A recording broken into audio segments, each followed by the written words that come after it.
the gains of the NDR. So we will await that moment when it happens, if it were to happen. We have been promised here that John will become the president of the country.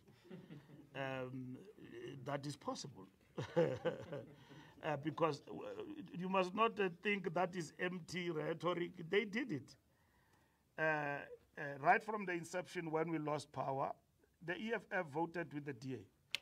But the leader today is a great revolutionary, a friend of Traore, you know, from Burkina Faso, a great revolutionary, Julius Malema.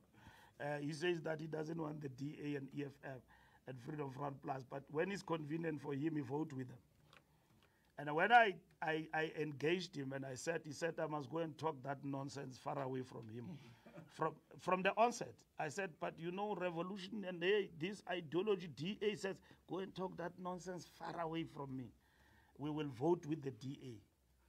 In doing what? To punish the ANC.